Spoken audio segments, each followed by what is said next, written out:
China's Xi Jinping has been filmed accusing Justin Trudeau of leaking meeting details day after they held talk at the G20 summit in Bali. President Xi told the Canadian PM via a translator this was inappropriate and accused him of lacking sincerity. He was likely referring to report that Mr. Trudeau discussed alleged Chinese espionage and interference in Canadian election at the sit-down. The talks, which happened behind closed doors, were the pair's first in years. In the footage filmed by journalists at the now finished gathering of world leaders, President Xi and Mr. Trudeau can be seen standing close to each other and conversing via a translator. Everything we discussed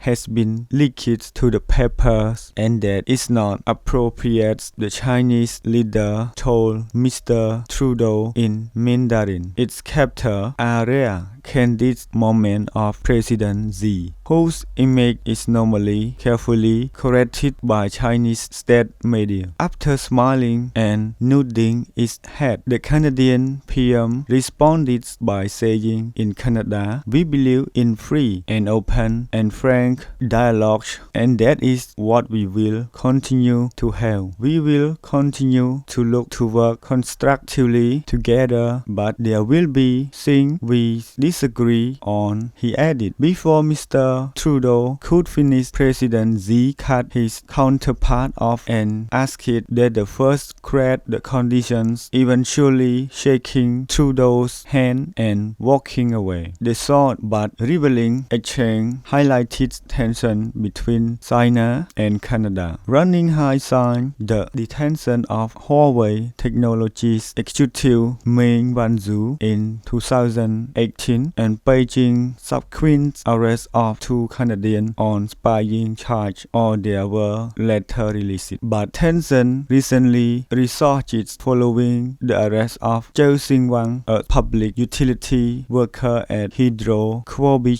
who was charged with espionage. Mr. Wang obtained the trade secret to benefit the People's Republic of China to the detriment of Canada's economic interests, Canadian police said in a statement. At the time, Mr. Trudeau and President Xi were at the G20 summit on the Indonesian island of Bali.